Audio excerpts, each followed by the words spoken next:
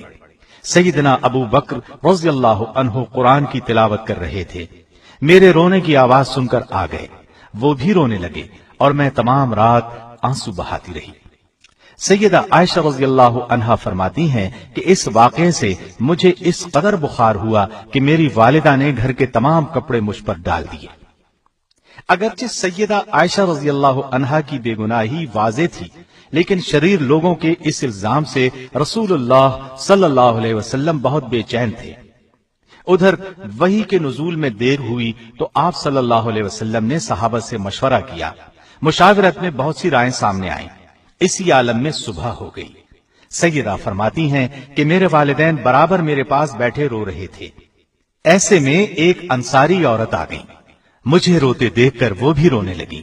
ہم اسی حالت میں تھے کہ رسول اللہ صلی اللہ علیہ وسلم تشریف لے آئے اور سلام کر کے میرے قریب بیٹھ گئے۔ جب سے یہ واقعہ ہوا تھا، آپ صلی اللہ علیہ وسلم اس وقت سے میرے پاس آ کر نہیں بیٹھے تھے۔ وحی کے انتظار میں 1 ماہ گزر گیا تھا۔ نزدیک بیٹھنے کے بعد رسول اللہ صلی اللہ علیہ وسلم نے فرمایا، اے عائشہ، مجھے تیری بابت ایسی ایسی خبر پہنچی ہے، اگر تو اس جرم سے بری ہے تو بہت جلد اللہ تعالیٰ اس سے تجھے بری کر دے گا، اور اگر تو نے کسی گناہ کا ارتکاب کیا ہے تو اللہ سے توبہ استغفار کر لے، اس لیے کہ بندہ جب اپنے گناہ کا اقرار کرتا ہے اور اللہ کی طرف رجوع کرتا ہے تو اللہ اس کی توبہ قبول کرتا ہے۔ سیدہ فرماتی ہیں، جب رسول اللہ صلی اللہ علیہ وسلم نے اپنی یہ بات ختم کی تو میں نے جواب دیا، اللہ کی قسم، میں اس چیز سے کبھی توبہ نہیں کروں گی جس کا الزام یہ لوگ مجھے دیتے ہیں۔ میں تو وہی کہوں گی جو یوسف علیہ السلام کے والد نے کہا تھا۔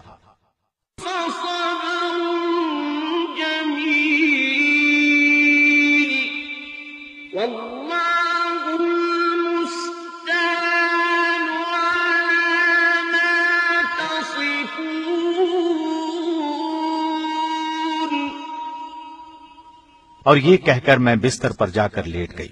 اس وقت مجھے یقین ہو چکا تھا کہ اللہ تعالیٰ میری مدد ضرور فرمائے گا۔ مجھے اس بات کا تصور بھی نہیں تھا کہ اللہ تعالیٰ میرے بارے میں ایسی وحی نازل فرمائے گا جس کی تلاوت ہمیشہ ہوتی رہے گی۔ رسول اللہ صلی اللہ علیہ وسلم ابھی اپنی جگہ سے اٹھے نہیں تھے کہ اچانک وحی کے آثار نمودار ہوئے۔ باوجود سردی کے آپ صلی اللہ علیہ وسلم کی پیشانی مبارک سے موتیوں کی طرح پسینے کے قطرے ٹپکنے لگے۔ جو ہی وحی کا نزول ختم ہوا، آپ صلی اللہ علیہ وسلم کا چہرہ انور مسرت اور خوشی سے چمک اٹھا۔ آپ نے مسکراتے ہوئے پیشانی سے پسینہ پونچھا، میری طرف متوجہ ہوئے اور پہلا کلمہ جو آپ صلی اللہ علیہ وسلم کی زبان مبارک سے نکلا وہ یہ تھا: عائشہ تمہیں خوشخبری ہو، بے شک اللہ تعالیٰ نے تمہاری برات نازل کی ہے۔ یہ سنتے ہی میری والدہ نے کہا، عائشہ اٹھو، اپنے خاوند کا شکریہ ادا کرو۔ اس پر میں نے کہا، میں اپنے اللہ کا شکر ادا کروں گی جس نے میری برات نازل فرمائی، میں کسی اور کی ممنون نہیں۔ اس کے بعد نبی کریم صلی اللہ علیہ وسلم نے فرمایا، اللہ تعالیٰ نے تمہاری برات میں یہ آیات نازل فرمائی ہیں: تحقیق جو لوگ یہ بہت بڑا طوفان باندھ لائے ہیں یہ بھی تم ہی میں سے ایک جماعت ہے، تم اسے اپنے لیے برا نہ سمجھو بلکہ یہ تو تمہارے حق میں بہتر ہے۔ ہاں ان میں سے ہر شخص پر اتنا ہی گناہ ہے جتنا اس نے کمایا ہے، اور ان میں سے جس نے اس کے بہت بڑے حصے کو سر انجام دیا ہے اس کے لیے عذاب بھی بہت بڑا ہے۔ اس بات کو سنتے ہی مسلمان مردوں اور مسلمان عورتوں نے اپنے لیے نیک گمان کیوں نہ کیا اور کیوں نہ کہا، یہ سری بہتان ہے، اور اس پر 4 گواہ کیوں نہ لائے؟ پس جب یہ لوگ گواہ نہیں لائے تو یہ لوگ یقیناً اللہ کے نزدیک جھوٹے ہیں۔ اگر تم پر دنیا اور آخرت میں اللہ کا فضل اور مہربانی نہ ہوتی تو یقیناً تم نے جس بات کے چرچے شروع کر رکھے تھے اس بارے میں تمہیں سخت عذاب پہنچتا، جبکہ تم اسے اپنی زبانوں سے نقل در نقل کرنے لگے اور اپنے منہ سے وہ بات نکالنے لگے جس کی تمہیں تحقیق نہ تھی۔ تم اسے ہلکی بات سمجھتے رہے جبکہ اللہ کے نزدیک بہت بڑی بات تھی۔ اور تم نے ایسی بات کو سنتے ہی کیوں نہ کہہ دیا کہ ہمیں ایسی بات منہ سے نکالنی بھی لائق نہیں؟ تمہیں یہ کہنا چاہیے تھا، یا اللہ تو پاک ہے، یہ تو بہت بڑا بہتان اور تہمت ہے۔ اللہ تعالیٰ تمہیں نصیحت کرتا ہے کہ آئندہ ایسی حرکت نہ کرنا اگر تم ایمان والے ہو، اور اللہ تعالیٰ تمہارے لیے اپنے احکام واضح طور پر بیان کرتا ہے، اور اللہ علیم اور حکیم ہے۔ تحقیق جو لوگ مسلمانوں میں برائی پھیلانے کے آرزو مند رہے ہیں ان کے لیے دنیا اور آخرت میں دردناک عذاب ہے، اور اللہ خوب جانتا ہے اور تم نہیں جانتے۔ اور اگر تم پر اللہ کا فضل اور رحم نہ ہوتا تو تم تباہ ہو جاتے، بے شک اللہ شفقت کرنے والا اور رحیم ہے۔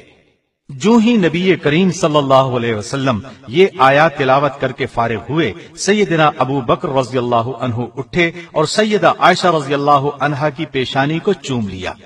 اس کے بعد آپ صلی اللہ علیہ وسلم مسجد میں تشریف لائے اور مجمع عام میں ان آیات کی تلاوت فرمائی۔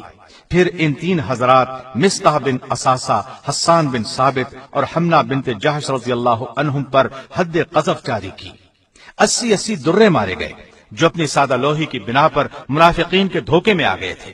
ان لوگوں نے اپنی غلطی سے توبہ کی، اور عبداللہ بن ابی کے بارے میں مشہور قول یہ ہے کہ اس پر حد جاری نہیں کی گئی، اس لیے کہ وہ منافق تھا۔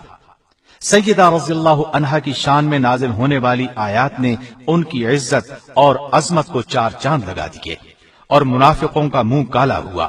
نزول وحی میں جو 1 ماہ کی دیر ہوئی اس میں حکمت یہ بیان کی جاتی ہے کہ سیدہ کو یقین ہو جائے کہ اللہ کے سوا کسی سے امید وابستہ نہیں رکھی جا سکتی۔ ان آیات اور روایات سے ایک بات یہ ثابت ہوتی ہے کہ علم غیب سوائے اللہ کے اور کسی کو نہیں، اس لیے کہ نبی کریم صلی اللہ علیہ وسلم 1 ماہ سے زائد عرصہ اس سلسلے میں پریشان رہے جب تک اللہ تعالیٰ نے نہ بتایا، حقیقت کا پتہ نہ چلا۔ ایک اور سفر میں سیدہ آپ کے ساتھ تھی۔ سیدہ کے گلے میں ہار تھا۔ قافلہ واپس ہو کر مقام جیش پہنچا تو ہار ٹوٹ کر گر گیا۔ سیدہ نے فوراً آپ صلی اللہ علیہ وسلم کو اطلاع دی۔ صبح قریب تھی، آپ نے قافلے کو پڑاؤ کا حکم دیا۔ ایک شخص کو ہار کی تلاش میں بھیجا۔ جہاں پڑاؤ ڈالا گیا وہاں پانی نہیں تھا۔ اتنے میں نماز کا وقت ہو گیا۔ لوگ ابو بکر صدیق کے پاس آئے اور بولے، آپ کی بیٹی نے ہمیں مشکل میں ڈالا ہوا ہے۔ سیدنا ابو بکر عائشہ صدیقہ کے پاس آئے۔ نبی صلی اللہ علیہ وسلم ان کی گود میں سر رکھ کر آرام فرما رہے تھے۔ ابو بکر نے غصے سے فرمایا، بیٹی، ہر دفعہ تم ہی سب کے لیے مصیبت کا سبب بنتی ہو۔ آپ نے ان کے پہلو میں کئی کونچے بھی مارے، لیکن سیدہ نے نبی صلی اللہ علیہ وسلم کی وجہ سے حرکت تک نہ کی۔ جب آپ بیدار ہوئے تو اللہ تعالی نے تیمم کی آیت نازل فرمائی۔ اس آیت میں مسلمانوں کو بتایا گیا کہ پانی نہ ملنے کی صورت میں تیمم کر کے نماز ادا کرو۔ یہ سہولت حاصل ہونے پر ابو بکر رضی اللہ عنہ کو خاص مسرت ہوئی۔ آپ نے 3 بار کہا، بیٹی، بلا شک تو بڑی مبارک ہے۔ صحابہ نے تیمم کر کے نماز ادا کی تو تمام صحابہ بے حد خوش ہوئے۔ اس وقت صحابہ نے کہا، یہ ابو بکر کے گھرانے کی برکت ہے، اور یہ پہلی برکت نہیں، ان کی وجہ سے اور بھی بہت سی آسانیوں کے حکم نازل ہو چکے ہیں۔ سیدہ عائشہ جوانی میں بیوہ ہو گئیں۔ آپ رضی اللہ عنہا نے رسول اللہ صلی اللہ علیہ وسلم کے ساتھ صرف 9 سال گزارے۔ رسول اللہ صلی اللہ علیہ وسلم کی وفات کے وقت عائشہ صدیقہ رضی اللہ عنہا کی عمر صرف 18 برس تھی۔ نبی صلی اللہ علیہ وسلم نے اپنی زندگی کے آخری دن سیدہ عائشہ کے حجرے میں گزارے، انہی کی آغوش میں انتقال فرمایا۔ آپ کی تدفین آپ ہی کے حجرے میں ہوئی۔ آپ کے بعد سیدہ نے 50 سال بیوگی کی زندگی گزاری۔ نبی صلی اللہ علیہ وسلم کے بعد سیدہ عائشہ صدیقہ رضی اللہ عنہا کے والد خلیفہ بنے، 2.25 سال تک خلیفہ رہے، پھر ان کا بھی وقت آن پہنچا۔ ان کے بعد سیدنا فاروق اعظم خلیفہ ہوئے۔ ان کے زمانے میں تمام ازواج مطہرات کو 10-10 ہزار اور سیدہ عائشہ کو 12,000 سالانہ وظیفہ دیا جاتا تھا۔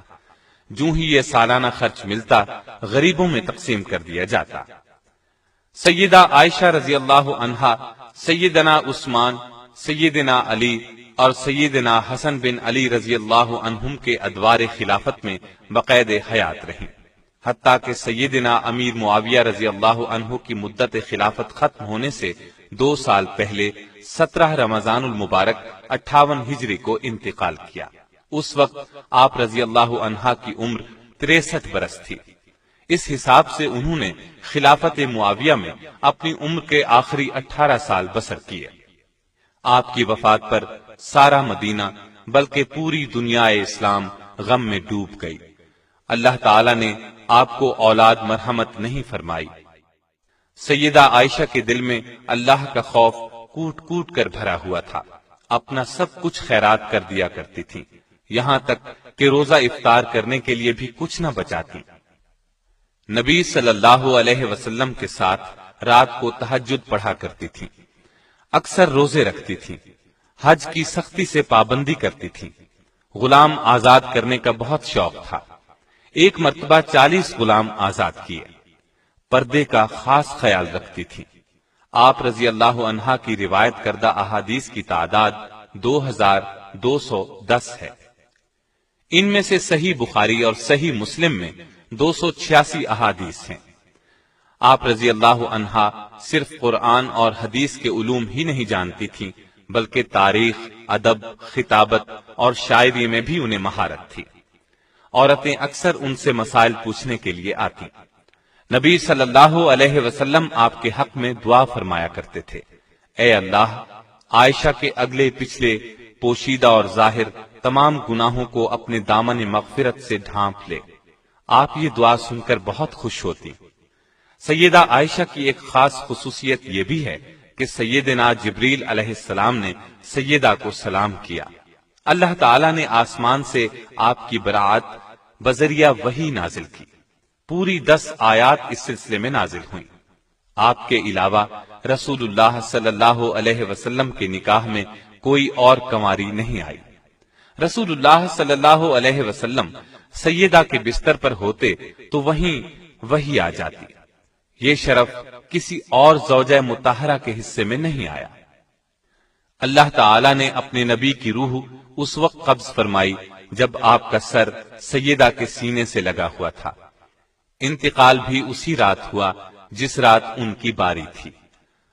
آپ صلی اللہ علیہ وسلم انہی کے حجرے میں دفن ہوئے۔